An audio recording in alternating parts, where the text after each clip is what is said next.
Dans cette vidéo consacrée à la version JavaScript de MATLAB 32, je vais montrer des fonctionnalités avancées concernant les repères. Alors, tout d'abord, nous allons créer à l'aide de cette icône une nouvelle figure, liée d'un repère. Nous allons choisir orthonormal, avec un quadrillage horizontal et vertical. Alors, par exemple, comme origine des abscisses, nous allons choisir 5, comme origine des ordonnées 10, comme unité en abscisse 5, comme unité en ordonnées 10. Et je valide. Donc ici, l'origine est en fait le point de coordonnées 5, 10. Alors il est possible, par exemple, de créer dans ce repère un point de coordonnées 20, 30. Pour ça, on déroule la barre des points, on clique sur point par coordonnée, et je demande de compresser le point de coordonnées 20, 30. Mais dans MATLAB 32, on peut créer autant de repères qu'on souhaite. Alors, par exemple, j'active la couleur bleue, et je vais créer 3 points libres. Puis, dans la barre d'icônes dédiée au calcul, je vais choisir cette icône pour créer un nouveau repère. L'origine sera ce point-là. Je clique sur le deuxième point, qui sera le point de coordonnée 0, puis sur ce point-là. Le dialogue apparaît. Là, je vais choisir des valeurs classiques, et je valide. J'ai donc un nouveau repère là qui vient d'apparaître. Imaginons que je voudrais, après coup, changer la couleur ou le style de quadrillage de ce repère. À ce moment-là, je clique sur cette icône Modifier objet numérique. Je clique sur OJ, je clique sur le bouton Modifier, ou alors un double clic sur OJ. Et maintenant, par exemple, je peux choisir que le quadrillage de ce repère soit en pointillé, avec une couleur, par exemple, bleue.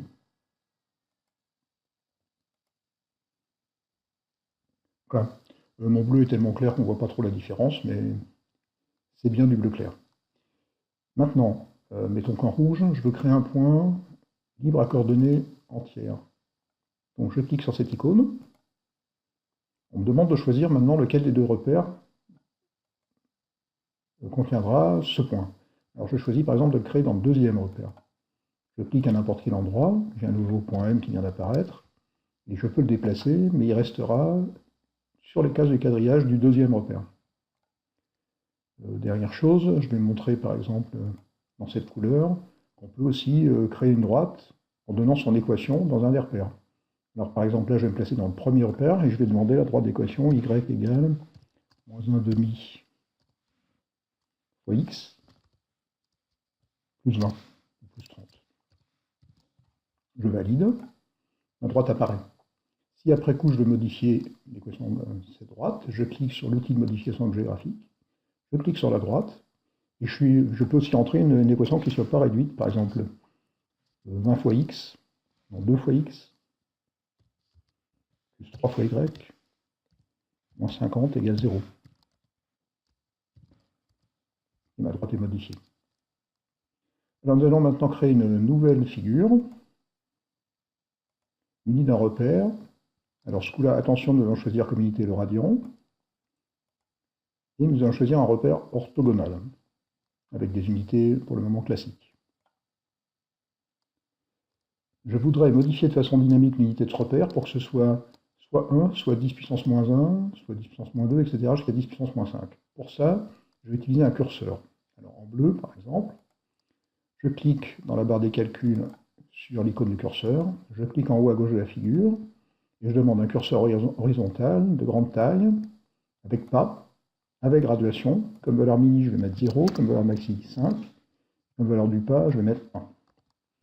Pas de graduation, je vais mettre 1 aussi, et le nom du calcul représentant le curseur K, en tête, je vais mettre K égale. Je valide. Je peux maintenant déplacer ce point-là, et ça fera varier les valeurs de K. Je voudrais maintenant que l'unité sur l'axe des X de mon repère soit 10 puissance moins K. Je clique sur Modifier objet numérique, et je vois là tous mes objets numériques. J'ai mon repère, par exemple, en premier, mais ma valeur de K est après. Je ne peux donc pas utiliser K dans le repère OJ pour le moment. Par contre, si je clique sur le repère OJ, et que je clique sur Reclassement vers la fin, je vois que maintenant mon repère a bien été reclassé, qu'il est défini après K. Si je clique maintenant sur Modifier, et si dans Unité en abscisse, je remplace 1 par 10, alors puissance c'est chapeau, parenthèse, moins K, je ferme la parenthèse, et si je valide, je vois que maintenant mes unités sont bien les bonnes sur mon axe. Et en faisant varier K, je vois mes unités qui changent. Par contre, un petit défaut, c'est qu'à partir de la valeur 3, on ne voit plus rien parce que les valeurs sont arrondies à 2 chiffres après la virgule pour ce qui est des graduations. On va donc, à l'aide de cette icône suppression d'objets graphiques, détruire ces étiquettes sur l'axe des abscisses. Je voudrais maintenant avoir, pour ce point-là, dessous un affichage LaTeX qui donne l'unité qu'on a choisie sur l'axe des abscisses. Alors pour ça, je vais montrer une fonctionnalité avancée du LaTeX dans ma graphe 32. Je vais d'abord créer un calcul que je vais appeler test, et comme formule, un test qui sera K égale 0. Donc le test renverra comme valeur 1 si K égale 0 et 0 sinon.